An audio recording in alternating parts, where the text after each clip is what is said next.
Behind me is a DeWalt 716 Type 20 miter saw. Today we're going to be talking about carbon brushes, specifically how to diagnose a carbon brush issue, what these carbon brushes do, how to tell if the carbon brush needs replacement, and of course, how to replace them. So without getting too technical, I'll try and explain what these carbon brushes do. In the flow of power from the wall outlet to the actual motor, the carbon brush comes in line after the power switch. You flip this switch on, closing that circuit, allowing power to flow down the wiring of the tool into the motor, which is by design spinning incredibly fast. The brush's role is to transfer power from the wiring onto the spinning motor by making contact with what's called a commutator. And if the commutator and the brushes aren't in constant contact, that's where power issues can begin. There are two main symptoms of bad brushes. The first is intermittent starting of the tool. Sometimes it works and then sometimes it doesn't. And this is most obvious if banging or jostling the tool around can get it going again. The brushes may be making intermittent contact with the commutator, and then you know for sure that they'll definitely need replacement or the tool will soon not work at all. The other, less common symptom is a decrease in power. The bad brush connection results in an overall power loss, causing even more damage to the motor as it struggles to perform. If your saw is having issues like these, it's probably a good idea to pull the brushes off and inspect them. A damaged or worn brush will be visually obvious. New brushes are square or rectangular with solid flat edges. On worn brushes, you might see general wearing from lots of use. It's normal for these brushes to wear down over time. A more severely damaged brush might have some chipping around the edges, which can indicate a problem with the armature. In both cases, the brush needs replacing. The only brush issues that can be solved without replacement are if you see the formation of burrs. These are little pieces of metal that get stuck in the brush housing, preventing the brush from moving up and down freely and making contact with the commutator. If this is the case, you can try filing those off and see if that works before replacement.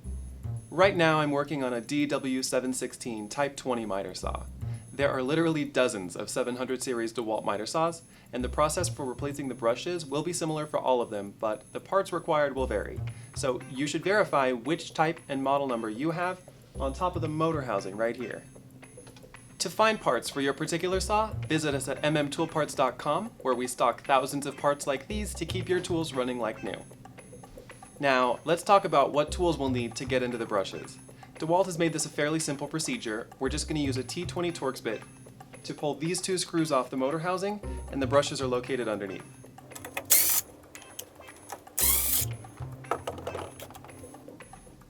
The brushes are located in these black plugs on either side of the motor housing, but to remove them, we'll need to disconnect this wire.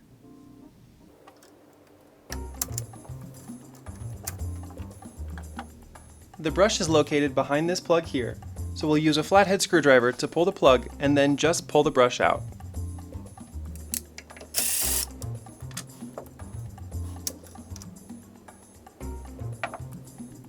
So here's a good example of what a worn brush looks like. You can see the brush on the left is our new one, and the one on the right has been worn down just from general use over time. Inserting your new brush can be a bit trickier because of the brand new spring, but use two hands and hold it in by replacing the cap.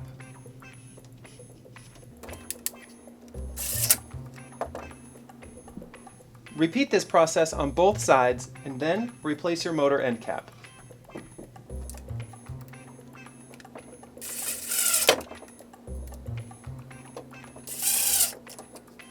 If your saw is experiencing intermittent or decreased power, it's a good idea to inspect your brushes. If you decide to replace them, visit us at mmtoolparts.com to verify which parts you'll need. If you found this video helpful, leave a comment or ask us a question. And don't forget to subscribe to our YouTube channel, where you'll find hundreds of how-to videos just like this one. See you next time.